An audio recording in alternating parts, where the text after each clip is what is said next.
충격적인 일이 발생했습니다. 태국 최대 재벌 CP그룹 임원에 따른 수안나가 인천국제공항에 도착한 지 불과 5분 만에 자신의 모든 편견이 무너지는 상황에 처해 있습니다. 그리고 첨단 안내 로봇과 자율주행 버스를 마주한 후 "저런 게 한국일 리 없어" 라며 정신을 차리지 못하고 있는데요. 대체 어떤 일이 있었던 걸까요? 같이 한번 알아보겠습니다. 안녕하세요. 저는 수안나입니다. 태국 방콕에서 온 17살 여고생이에요. 제 아버지는 태국 최대 기업 중 하나인 CP그룹의 임원이시죠. 우리 집은 방콕 시내에서 가장 비싼 지역에 있는 대형 저택에 살고 있어요. 창문 밖으로 보이는 방콕의 고층 빌딩들이 마치 장난감처럼 보이죠. 하하, 자랑처럼 들리나요? 사실 그냥 제 일상이에요. 저는 방콕에서 가장 비싼 복지학교에 다녀요. 학비가 얼마인지 아세요? 한 학기에 우리 돈으로 3천만 원이 넘어요. 하지만 우리 아버지에게는 그저 작은 지출일 뿐이죠. 제 친구들도 모두 저처럼 부유한 집안의 자녀들이에요.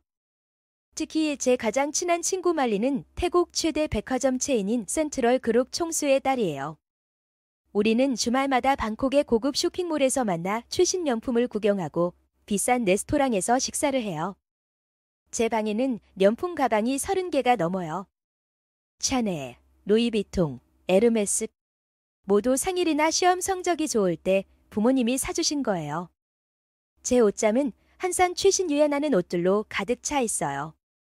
사실 한 번도 같은 옷을 2번 입은 적이 없는 것 같아요. 왜 그래야 할 필요가 있겠어요? 저는 매년 방학 때마다 해외여행을 가요. 지금까지 유럽, 미국, 호주, 일본 등 많은 나라를 다녀왔어요. 물론 항상 비즈니스석 이상으로 여행하죠. 아버지가 중요한 사람은 시간이 가장 중요하다고 항상 말씀하셨거든요. 1등석을 타면 줄도 안 서도 되고 VIP 라운지에서 편하게 기다릴 수 있어요. 그리고 호텔도 항상 스위트룸에 묵어요. 평범한 방은 너무 좁아서 답답하거든요. 학교에서는 다들 제가 말하면 귀를 기울여요. 제가 유행을 선도하는 스타일 리더거든요. 제가 새로운 가방을 들고 가면 다음 주에는 비슷한 가방을 든 친구들이 많아져요. 물론 저는 진품이고 그들은 대부분 가짜겠지만요. 그런데 이번에 학교에서 큰 문제가 생겼어요. 담임 선생님이 수학여행 장소로 한국을 발표하신 거예요. 한국이요? 정말 믿을 수 없었어요. 유럽이나 일본이 아니라 한국이라니. 저는 즉시 말리와 눈을 마주쳤어요. 그녀도 저처럼 놀란 표정이었죠. 한국. 왜 하필 거기에요? 제가 손을 들고 물었어요. 선생님은 웃으시며 한국은 아시아의 중요한 경제 파트너이며 문화적으로도 배울 점이 많은 나라야 라고 대답하셨어요. 하지만 제 생각은 달랐어요. 한국에 뭐가 있다고요? BTS, 화장품. 그게 다예요. 방콕에도 한국 화장품은 쉽게 살 수 있는데 굳이 한국까지 가야 할 이유가 없잖아요. 그리고 우리 같은 부유층이 한국이라니. 파리나 밀라노, 도쿄라면 모를까? 수업이 끝나자마자 저는 말리와 함께 불평을 시작했어요. 말리, 너도 믿을 수 없지? 왜 하필 한국이야? 거기 뭐가 있다고. 말리도 고개를 끄덕이며 그러게. 그냥 서울은 방콕보다 더 더럽고 복잡한 도시일 뿐이잖아. 거기서 뭘 배우겠어? 라고 말했어요. 그날 저녁 저는 아버지께 이 소식을 전했어요. 아버지는 신문을 보시다가 안경을 치켜 올리시며 물으셨어요. 한국. 글쎄. 거기 우리 비즈니스 파트너가 좀 있긴 하지만 내가 굳이 가볼 필요는 없을 것 같구나. 내가 학교에 연락해서 내가 참가하지 않아도 되는지 물어볼까? 저는 잠시 생각했어요. 학교 규칙상 수학여행은 의무 참석이었고 빠지면 성적에 불이익이 있을 수 있었어요. 그리고 솔직히 친구들과 떨어져 있는 것도 싫었고요. 아니에요, 아버지. 그냥 발게요. 일주일이면 금방 지나갈 거예요. 그냥 쇼핑이나 좀 하고 올게요. 아버지는 씁쓸한 미소를 지으시며 그래, 내 마음대로 해라. 하지만 너무 기대는 하지 마라라고 말씀하셨어요. 저는 제 방으로 돌아와 인스타그램을 열었어요. 한국에 대해 검색해봤지만 흥미로운 건 별로 없었어요. 그냥 K-팝 스타들, 한국 음식, 쇼핑몰. 정말 지루해 보였어요. 제가 명품 쇼핑을 하려면 파리나 밀라노에 가야지 왜 한국에 가야 하나요? 여행 전날 밤 저는 짐을 꾸렸어요. 사실 귀찮았지만 그래도 인스타그램에 올릴 사진은 필요하니까 예쁜 옷들을 몇 벌 챙겼어요. 화장품도 넉넉히 챙기고 가장 비싼 명품 가방도 조개 넣었어요. 적어도 사진만큼은 멋지게 찍어야 하니까요. 그날 저녁 저는 친구들과 단체 채팅방에서 이야기했어요. 진짜 한국 가기 싫어. 일주일 동안 뭐 하지? 쇼핑이나 하자. 그래도 화장품은 싸대. 근데 호텔은 괜찮대. 적어도 4성급은 되어야 할 것 같은데. 아, 진짜 유럽이나 일본이었으면 좋았을 텐데. 우리는 모두 같은 생각이었어요. 한국은 그저 지나가는 곳, 별 볼 일 없는 나라, 우리 같은 태국 삼류층에게는 그다지 매력적이지 않은 곳이라고요. 다음 날 아침, 저는 공항으로 향했어요. 아버지의 전용 기사가 저를 데려다 주었고 조무드 앞에서 친구들과 만났어요. 모두 비슷한 표정이었어요. 지루함, 약간의 짜증, 그리고 빨리 끝났으면 하는 바람. 비행기를 탈 때도 저는 계속 불평했어요. 이코노미석이라니. 저는 비즈니스석도 아닌 이코노미석을 타본 적이 한 번도 없었어요. 의자는 좁고 불편했고 음식은 맛없어 보였어요. 말리도 옆에서 계속 얼굴을 찌푸리고 있었죠. 이거 정말 최악이야. 말리가 속삭였어요. 내가 왜 여기에 있어야 하는지 모르겠어? 저도 완전히 도미했어요. 태국의 부유층인 우리가 왜 한국 같은 나라에 가야 하는지 정말 이해할 수 없었어요.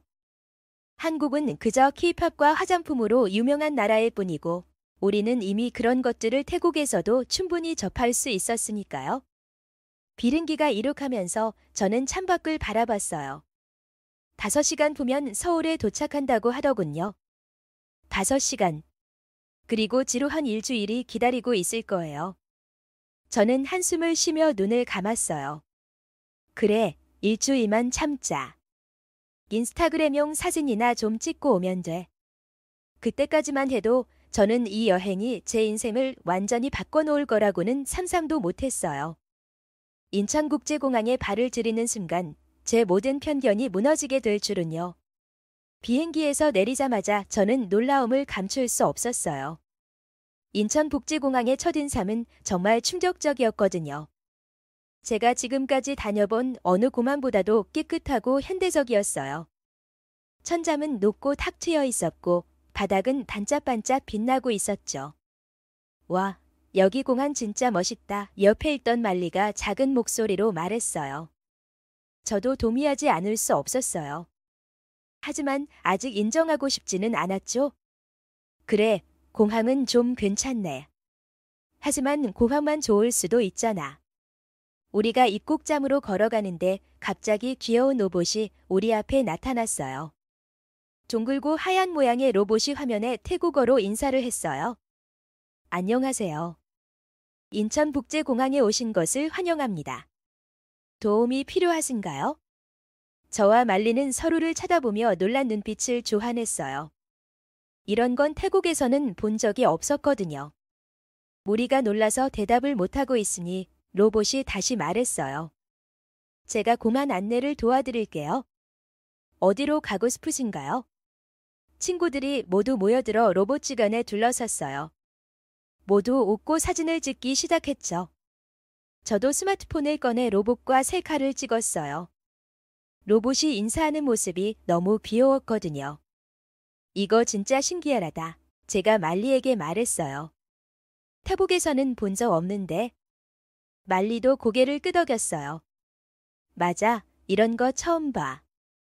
로봇의 안내를 따라 우리는 입국 심사장으로 갔어요. 거기서 또 놀란 건 줄이 거의 없다는 거였어요. 자동화된 입국 시스템 덕분에 몇 분 만에 모든 절차가 끝났죠. 지난번 일본 여행에서는 1시간 넘게 줄을 서서 기다렸는데 여기서는 5분도 안 걸렸어요. 짐을 찾아 출구로 나가자 우리를 태우러 온 가이드 박 선생님이 기다리고 계셨어요. 안녕하세요. 태국에서 오신 학생들. 한국에 오신 것을 환영합니다. 놀랍게도 박 선생님은 태국어를 무척 유참하게 하셨어요.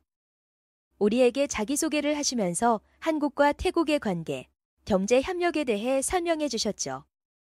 여러분, 이제 우리는 특별한 버스를 타고 서울로 이동할 거예요. 한국의 최첨단 기술을 직접 경험해 볼 수 있는 기회가 될 거예요. 공항 밖으로 나가자 우리를 기다리고 있던 버스가 보였어요. 그런데 그 버스는 제가 본 어떤 버스와도 달랐어요. 미래에서 온 것 같은 디자인이었고 앞쪽에는 운전석이 있지만 운전사가 없었죠. 이게 뭐예요? 제가 놀라서 물었어요. 이건 한국의 자율주행 버스예요. 운전사 없이 스스로 운전하는 버스죠. 지금은 시험 운행 중인데 여러분이 특별히 체험해 볼 수 있도록 준비했어요. 우리 모두 입이 떡 벌어졌어요. 자율주행 버스라니.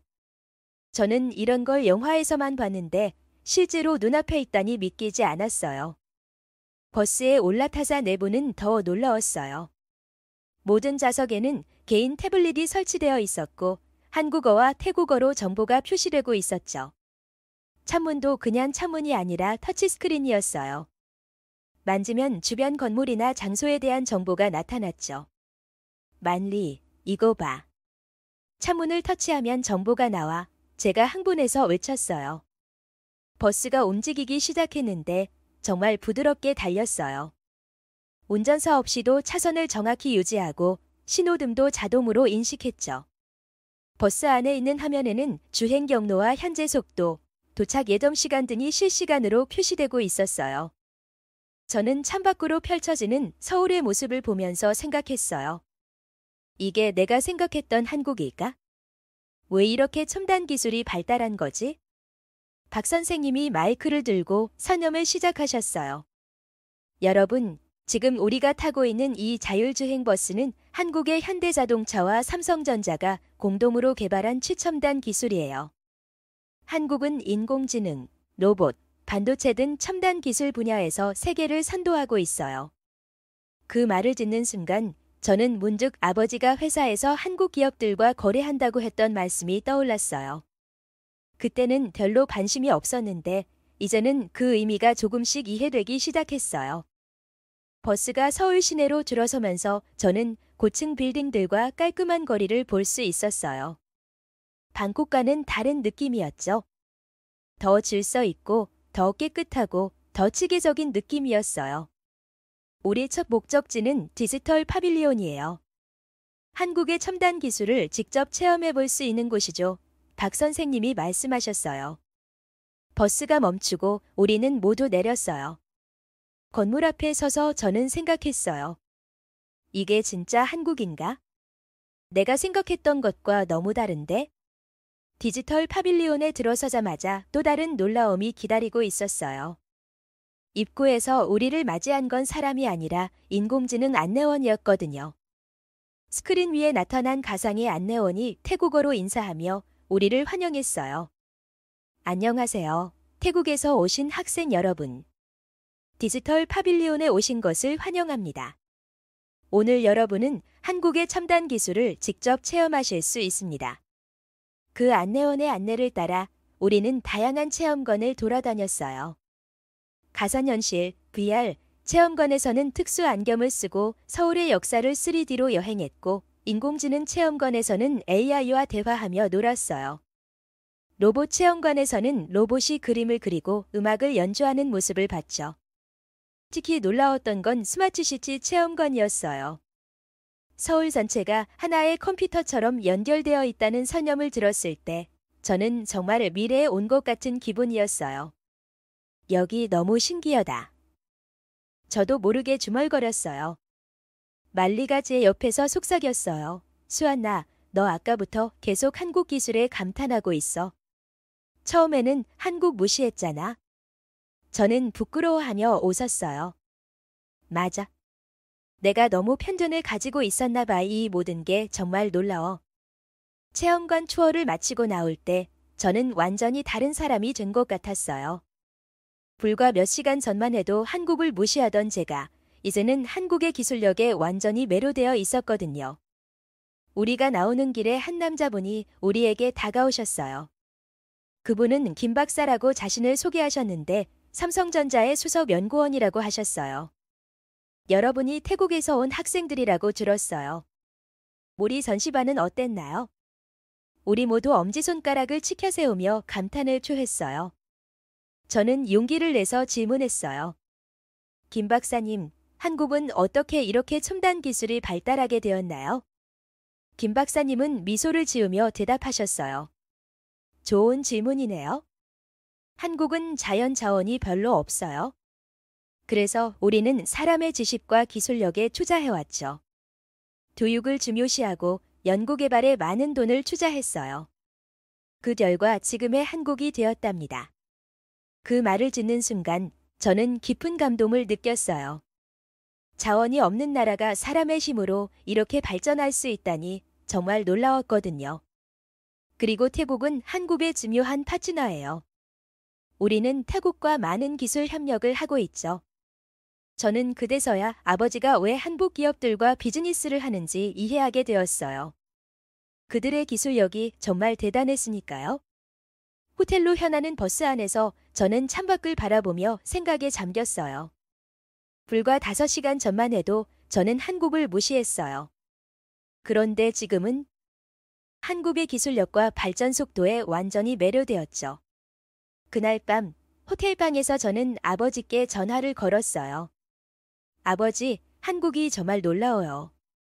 제가 생각했던 것과 완전히 달라요. 아버지는 웃으시며 말씀하셨어요. 그래. 내가 말했잖니, 선입견을 가지지 말라고. 한국은 우리에게 매우 중요한 비즈니스 파트너란다. 저는 창밖으로 보이는 서울의 야경을 바라보며 생각했어요. 내가 얼마나 무지했던 걸까? 이제 시작일 뿐인데 이미 나의 모든 생각이 바뀌었어. 다음 날 아침 우리는 한국의 대표적인 기업들을 방문하는 일정이 있었어요. 저는 전날의 경험으로 이미 기대감에 부풀어 있었죠. 아침 일찍 일어나 서둘러 준비했어요. 말리도 저와 같은 마음이었나 봐요. 평소보다 훨씬 일찍 로비에서 만났거든요. 어제 너무 신기했어. 오늘은 또 뭘 보게 될까? 말리가 흥분된 목소리로 물었어요. 나도 정말 기대돼. 특히 삼성전자 본사를 방문한다고 하잖아. 우리 집에 있는 TV나 냉장고가 다 삼성 제품이거든. 제가 대답했어요. 버스에 오르자 박 선생님이 오늘의 일정을 설명해 주셨어요. 먼저 삼성전자 본사를 방문하고 그 다음에는 현대자동차 연구소, 마지막으로 한국의 벤처기업들이 모여있는 스타트업 캠퍼스를 방문할 거라고 했죠. 첫 번째 목적지인 삼성전자에 도착했을 때 우리를 맞이한 건 어마어마하게 큰 유리 건물이었어요. 로비에 들어서자마자 모든 벽면이 거대한 디스플레이로 이루어져 있는 걸 볼 수 있었죠. 마치 건물 자체가 하나의 거대한 스마트폰 같았어요. 와, 이런 건물은 처음 봐을 제가 감탄했어요. 안내를 맡은 직원이 우리에게 회사의 역사와 현재 개발 중인 기술들에 대해 설명해 주었어요. 특히 인상 깊었던 건 미래 기술 전시관이었어요. 거기서 저는 접히는 스마트폰, 투명한 TV, 인공지능 로봇 등 아직 상용화되지 않은 기술들을 볼 수 있었거든요. 그런데 갑자기 저를 깜짝 놀라게 한 일이 있었어요. 전시관을 돌아보던 중에 한 임원분이 우리 쪽으로 다가오셨는데 그분이 저를 알아보시는 거예요. 혹시 CP그룹의 차이롱 부사장님의 따님이 아닌가요? 저는 깜짝 놀라서 말했어요. 네, 맞아요. 제가 수원나입니다. 어떻게 저를 아세요? 그분은 웃으시며 자신을 이 회장이라고 소개하셨어요. 삼성전자의 해외사업부 임원이시라고요. 작년에 방콕에서 내 아버지를 만났단다. 우리는 태국에서 새로운 사업을 준비하고 있거든. 내 아버지와는 중요한 비즈니스 파트너야. 이 회장님은 저희 학생들을 특별 전시실로 안내해 주셨어요. 그곳에는 한국과 태국의 경제 협력 관계를 보여주는 자료들이 전시되어 있었죠. 태국은 한국에게 매우 중요한 파트너야. 작년에만 해도 한국은 태국에 약 80억 달러 규모의 투자를 했단다. 저는 그 숫자에 놀랐어요. 80억 달러라니. 그건 정말 어마어마한 금액이었거든요. 태국에 있는 삼성전자 공장은 약 2만 명의 태국인에게 일자리를 제공하고 있어. 그리고 우리는 최신 기술을 태국에 전수하고 있지. 저는 그제서야 한국과 태국의 관계가 생각보다 훨씬 더 깊다는 걸 알게 되었어요. 그리고 우리 아버지의 사업이 한국 기업들과 얼마나 밀접하게 연결되어 있는지도요. 이 회장님은 계속해서 설명해 주셨어요. 우리는 단순히 제품을 파는 것이 아니라 기술과 지식을 공유하고 함께 성장하는 파트너십을 원한단다. 그래서 너희처럼 젊은 세대들이 한국과 태국 사이의 다리 역할을 해주길 바라고 있어. 그 말씀을 듣는 순간 제 마음속에 뭔가가 강하게 울렸어요. 내가 어쩌면 미래의 한국과 태국 사이의 비즈니스를 연결하는 역할을 할 수도 있겠다는 생각이 들었거든요. 점심 식사 후 우리는 현대자동차 연구소로 향했어요. 그곳에서는 수소차와 전기차 등 미래 자동차 기술을 볼 수 있었죠. 특히 인상적이었던 건 자율주행 기술이었어요. 운전자 없이도 차가 스스로 주행하는 모습은 정말 신기했어요.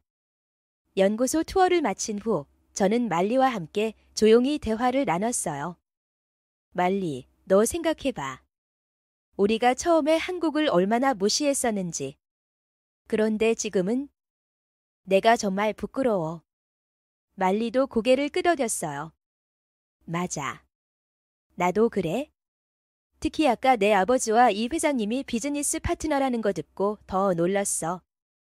우리가 얼마나 한국 경제와 연결되어 있는지 몰랐네. 마지막으로 우리는 스타트업 캠퍼스를 방문했어요. 그곳에서는 젊은 기업가들이 새로운 기술과 아이디어로 사업을 시작하는 모습을 볼 수 있었죠. 특히 태국 시장을 겨냥한 앱과 서비스를 개발하는 회사들이 많았어요. 한 스타트업 대표는 저희에게 이렇게 말했어요. 우리는 태국의 문화와 필요를 이해하고 그에 맞는 기술을 개발하려고 노력하고 있어요. 태국은 동남아시아에서 가장 중요한 시장 중 하나니까요. 그날 저녁, 호텔로 돌아오는 길에서는 창밖으로 서울의 밤 풍경을 바라보며 깊은 생각에 빠졌어요. 불과 이틀 만에 제 생각이 완전히 바뀌었거든요. 한국은 제가 무시했던 나라가 아니었어요. 오히려 태국의 중요한 파트너이자 배울 점이 많은 나라였죠. 호텔방이 돌아와서 저는 아버지에게 다시 전화를 걸었어요. 아버지, 오늘 삼성전자에서 이 회장님은 만났어요. 아버지와 비즈니스 파트너라고 하셨어요. 아버지는 웃으시며 대답하셨어요. 그래, 그분은 우리 회사의 중요한 파트너야. 우리는 한국의 기술력과 태국의 시장을 연결하는 일을 하고 있단다. 아버지, 제가 너무 몰랐네요. 한국의 기술력이 이렇게 뛰어난 줄 몰랐어요. 그리고 우리 회사가 한국 기업들과 이렇게 깊은 관계가 있는 줄도 몰랐고요. 아버지는 잠시 침묵하시더니 말씀하셨어요. 수아나, 넌 아직 어리니까 모든 걸 알 필요는 없었어. 하지만 이번 기회에 많은 걸 배우게 되어 기쁘구나. 내가 대학에 가면 어쩌면 한국어를 배우는 것도 좋을 것 같아. 미래에 우리 회사를 이어받을 때 도움이 될 테니까. 그 말씀을 듣고 저는 깜짝 놀랐어요. 아버지가 제게 회사를 물려주실 생각을 하고 계셨다니. 그리고 한국어를 배우라고 하시라니. 전화를 끊고 난 후 저는 창가에 서서 서울의 밤 풍경을 바라봤어요. 빛나는 고층 빌딩들과 분주하게 움직이는 차들. 이 도시는 생각보다 훨씬 현대적이고 활기찼어요. 내가 얼마나 피녀pis던 걸까? 제 자신에게 물었어요. 단지 K-팝과 화장품만 보고 한국을 판단했다니. 그날 밤 저는 처음으로 진지하게 제 미래에 대해 생각해봤어요. 아버지의 사업을 이어받고 한국과 태국 사이의 경제 협력에 기여하는 사람이 되는 것. 갑자기 그런 미래가 매력적으로 느껴졌어요. 침대에 누워 잠들기 전 저는 결심했어요. 남은 여행 동안 더 많이 배우고 더 많이 경험해야겠다. 그리고 한국어도 배워야겠어. 이건 단순한 수학여행이 아니야. 내 인생의 전환점이 될지도 몰라. 수학여행 마지막 날이 되었어요. 일주일이 정말 빠르게 지나갔죠. 제가 인천공항에 처음 도착했을 때만 해도 이렇게 마음이 변할 줄은 상상도 못했어요. 한국에 오기 전에는 그저 지루한 일주일을 보내고 돌아갈 거라고 생각했는데 지금은 떠나기가 너무 아쉬웠어요. 아침에 일어나자마자 저는 창문을 열고 서울의 아침 풍경을 바라봤어요. 고층 빌딩 사이로 아침 햇살이 비치는 모습이 너무 아름다웠죠. 이제 이 도시와 작별 인사를 해야 한다고 생각하니 가슴이 아팠어요. 수안나, 준비됐어. 말리가 방문을 두드렸어요. 문을 열자 말리도 저와 같은 투정이었어요.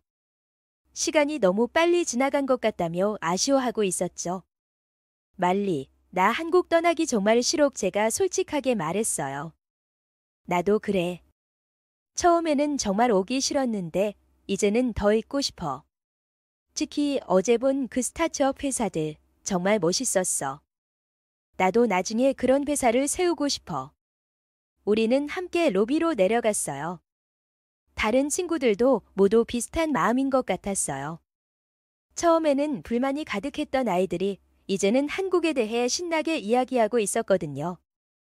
박 선생님이 마지막 일정을 설명해 주셨어요.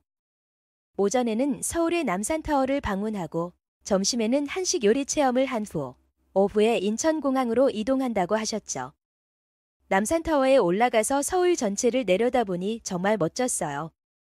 한강이 도시를 가로질러 흐르고 현대적인 빌딩들과 전통적인 궁궐이 함께 어우러진 모습이 정말 인상적이었죠. 이 도시는 정말 특별해. 제가 말리에게 말했어요. 전통과 현대가 공존하는 모습이 너무 멋있어. 말리도 고개를 끄덕였어요. 맞아. 처음에는 한국이 그저 베이징의 작은 복사판일 거라고 생각했는데 완전히 다른 매력이 있네. 전망대에서 내려와 우리는 한식 요리 체험장으로 이동했어요. 그곳에서 우리는 직접 김밥을 만들어 보았죠. 처음에는 어려웠지만 곧 재미있게 만들 수 있었어요. 제가 만든 김밥을 먹으면서 저는 한국에서의 모든 순간을 기억하고 싶었어요. 점심 식사를 마친 후 우리는 공항으로 향하는 버스에 올랐어요. 창밖으로 서울의 풍경이 지나가는 동안 저는 제 휴대폰을 꺼내 지난 일주일 동안 찍은 사진들을 다시 보았어요. 인천공항의 로봇 안내원과 찍은 사진, 자율주행 버스 앞에서 놀란 표정으로 찍은 사진, 삼성전자에서 이 회장님과 함께 찍은 사진, 현대자동차 연구소에서 미래자동차 옆에 선 사진. 각각의 사진이 저에게 특별한 의미를 가지고 있었어요. 이 사진들 보니까 우리가 얼마나 많이 빨리 전했는지 느껴져 말리가 제 옆에서 말했어요. 그러게. 우리가 한국에 오기 전에 얼마나 무례했는지 생각하면 부끄러워. 우리는 서로를 바라보며 웃었어요. 불과 일주일 전만 해도 우리는 한국을 무시하는 오만한 태국 삼류친 아이들이었는데 지금은 한국의 기술과 문화에 완전히 매료된 팬이 되어 있었으니까요. 인천공항에 도착하자 제 마음은 더욱 무거워졌어요. 일주일 전에는 이 고맘을 보고 놀랐지만 지금은 이곳을 떠나야 한다는 사실이 슬펐죠. 출국 수속을 마치고 연세점으로 향했어요. 친구들과 가족들을 위한 선물을 사야 했거든요. 예전 같았으면 그저 비싼 명품을 골랐겠지만 이번에는 달랐어요. 저는 한국의 기술 제품들과 문화 상품을 선택했어요. 아버지를 위해서는 삼성전자의 최신 스마트워치를, 어머니를 위해서는 한국 전통차 세트를, 그리고 남동생을 위해서는 한국에서 개발된 조유경 로봇을 샀어요. 이 선물들이 제가 한국에서 배우고 느낀 것들을 가족에게도 전해줄 수 있기를 바랐죠. 비행기 탑승 시간이 가까워오자 우리는 마지막으로 박 선생님께 감사 인사를 드렸어요. 정말 감사합니다, 박 선생님. 저희에게 이런 멋진 경험을 선물해 주셔서요. 제가 진심을 담아 말했어요. 박 선생님은 미소 지으며 대답하셨어요. 여러분이 한국을 좋아하게 되어 정말 기쁩니다. 언제든지 다시 방문하세요. 비행기에 탑승하고 자리에 앉자. 저는 창밖으로 인천공항의 모습을 마지막으로 바라봤어요. 그리고 제 노트에 이렇게 적었죠. 한국, 정말 고마워. 불과 일주일 전만 해도 나는 너를 무시했어. 하지만 지금은 너의 기술력, 문화, 그리고 사람들에게 완전히 매료되었어. 내가 내 눈을 열어주고 내 가능성을 보게 해줘서 고마워. 반드시 다시 올게. 비행기가 이륙하면서 저는 방콕으로 돌아가는 시간 동안 해야 할 일들을 생각했어요. 한국어 학습 앱을 다운로드하고 한국 경제와 기술에 관한 책들을 찾아 읽고 아버지께 한국 비즈니스에 대해 더 자세히 물어보는 것. 이제부터 제 목표는 분명했어요. 방콕에 도착했을 때 저를 맞이하러 오신 아버지께 제일 먼저 한 말은 이거였어요. 아버지, 저 한국 유학하고 싶어요. 그리고 나중에 아버지 회사에서 한국 담당이 되고 싶어요. 아버지는 놀란 초점을 지으셨다가 곧 따뜻한 미소를 보이셨어요. 정말이니? 일주일 만에 그렇게 마음이 바뀌었어? 저는 자신 있게 고개를 끄덕였어요. 네, 아버지. 제가 얼마나 편협했는지 알게 되었어요. 한국은 정말 놀라운 나라예요. 그들의 기술력과 혁신은 정말 배울 가치가 있어요. 저도 그런 혁신적인 사람이 되고 싶어요. 그날 저녁, 저는 제 방에 돌아와 인스타그램에 새 게시물을 올렸어요. 인천공항에서 찍은 로봇 안내원과의 사진이었죠. 그리고 이렇게 적었어요. 일주일 전, 나는 한국을 무시했어. 하지만 인천공항에 도착한 지 5분 만에 나의 모든 편견이 무너졌어. 한국의 첨단 기술과 혁신은 나의 눈을 열어주었고 내 미래의 방향을 바꿔놓았어. 이것이 바로 여행의 가치야. 새로운 세상을 보고 새로운 나를 발견하는 것. 한국, 곧 다시 만나자. 샵사인 인생을 바꾼 여행 샵사인 한국사란 샵사인 기술의 나라. 그 게시물은 제 친구들 사이에서 큰 화제가 되었어요. 많은 친구들이 저에게 한국에 대해 물어보기 시작했고 저는 기쁘게 제 경험을 나눴어요. 이제 저는 매일 한국어를 공부하고 한국 뉴스를 챙겨보며 한국 기업들의 기술 혁신에 대해 배우고 있어요. 그리고 내년에는 한국대학교 여름 캠프에 참가할 예정이에요. 한국에서의 수학여행은 끝났지만 제 인생의 새로운 여정은 이제 막 시작되었어요. 인천공항에서의 5분이 저의 미래를 완전히 바꿔놓았으니까요. 여러분, 오늘 태국 재벌 여고생이 인천공항에 도착해 5분 만에 한국 기술에 충격받은 사연 어떠셨나요? 혹시 여러분도 한국의 위대한 기술에 대한 특별한 경험이 있으시다면 댓글로 꼭 공유해주세요. 항상 좋은 사연으로 찾아뵙기 위해 매일 오후 6시에 새로운 영상을 업로드하고 있습니다. 구독과 좋아요, 알림 설정으로 다음 이야기도 놓치지 마세요. 다음 영상을 클릭하시면 더 많은 해외 반응 사연을 이어서 보실 수 있습니다.